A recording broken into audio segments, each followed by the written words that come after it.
Hi, I'm Robin Haston with Sweet Lotus Holistic Health. I'm back for day 3 of our intro to healthy habits, and today is Move.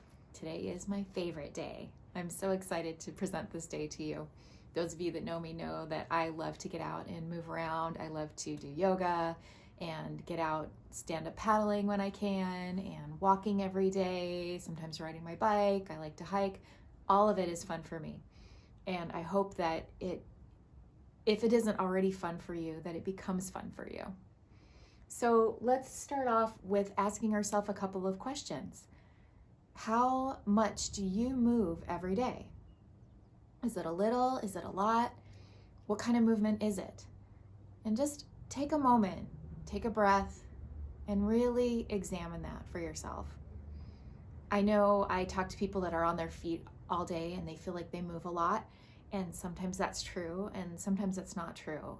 Sometimes it helps to keep your pedometer or your phone in your pocket and see how much you actually move in a day, just out of curiosity's sake, to get a sense. Okay, I once knew a person that was a waiter at a restaurant, and the restaurant wasn't that big, but because that person went back and forth so many times between the kitchen and the dining room, they got like 11 miles a day of walking in. I mean, that's an incredible amount of walking for a long shift.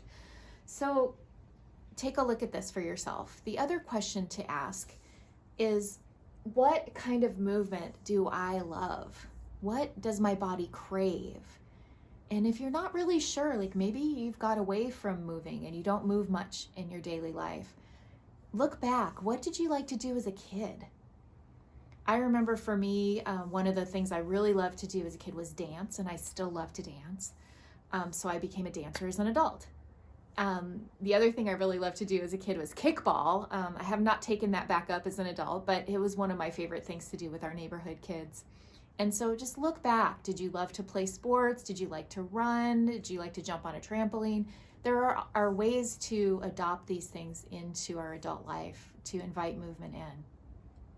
So we're going to go through just 5 guidelines again for movement, and just take a deep breath, notice what resonates for you here and what doesn't, and just go with what resonates, leave the rest for now. We'll get more deeply into these habits with the longer programs that I offer if you're interested.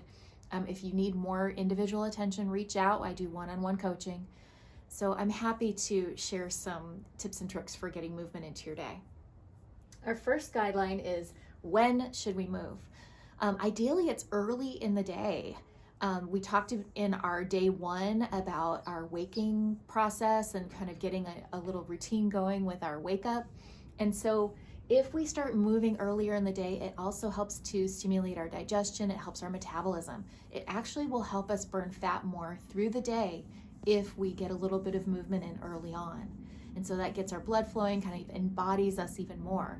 You know, we talked about waking up and doing our routines. Like maybe we do the tongue scraping, we drink some water, maybe we meditate, and then we move. So if it helps, you could do a little bit of a habit cue. We'll talk about that a little bit more in the longer programs, but something as simple as, after I brush my teeth, then I do 10 minutes of jogging in place. Or after I brush my teeth, then I take a short walk around the block. Something like that to begin with would be a great way to start. Our next guideline is why. Why do we need to move? If you don't know this, then here it is. It's good for our blood flow. It's good for all of our systems. And there is a lot of research out there about how good movement is for mood. It's great for people that tend toward anxiety or toward depression. So it is one of the best mood stabilizers and boosters that we have, is movement. So I really urge you to find something that you like to do. The next guideline, wherever you are. If you're inside and you want to stay inside, there's plenty of ways to exercise inside. If you like to be outside, there are myriad of ways to work out outside. You just have to decide. And the next thing is, our last thing is, we'll get to that, but mix it up. So wherever you're at will be wherever you need to be. But our fourth guideline is how. How do I do this? Especially if I don't already have movement in my day, Robin, like what do I do to start? We're going to start really slow. We're going to start with like 5 minutes a day.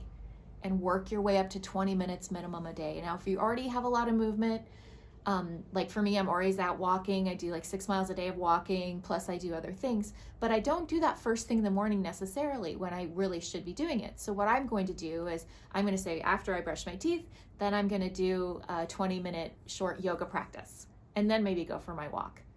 So I already have a lot of movement in my day, so I'm going to start with the 20. But if you don't have a lot of movement in your day and it feels daunting, we'll start with 5 minutes. 5 minutes doing whatever you like. And maybe it's just breathing and light stretching of the body. Maybe you want to do some sun salutes.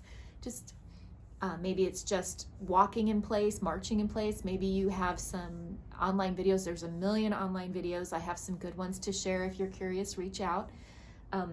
Ways to get moving in the morning. And then lastly, what do I do? Mix it up. There are kind of 3 main categories of exercise, and we want to find a way to enjoy all of those. So depending on your natural proclivity, you might be more of like, oh, I just want to kind of stretch and be mellow in the morning, and that's fine. Maybe you wake up a little more active and you want to go running, or you want to do something more cardio. That's great too. Just find what appeals to you to begin with. Once you get that down into routine, then we want to start mixing it up. And so there's cardio, which is sort of diffusing energy. There's hardening, like weightlifting. And then there's softening, like stretching or softer forms of yoga. And so ideally, we want to have some of all of those in our weekly routine. So over the course of a week, you want to do some of all of those. Different body types and personality types need different combinations of those 3. And we'll go into that more with some of the longer programs that we're going to be doing. But for here, just know it's good to do some of each.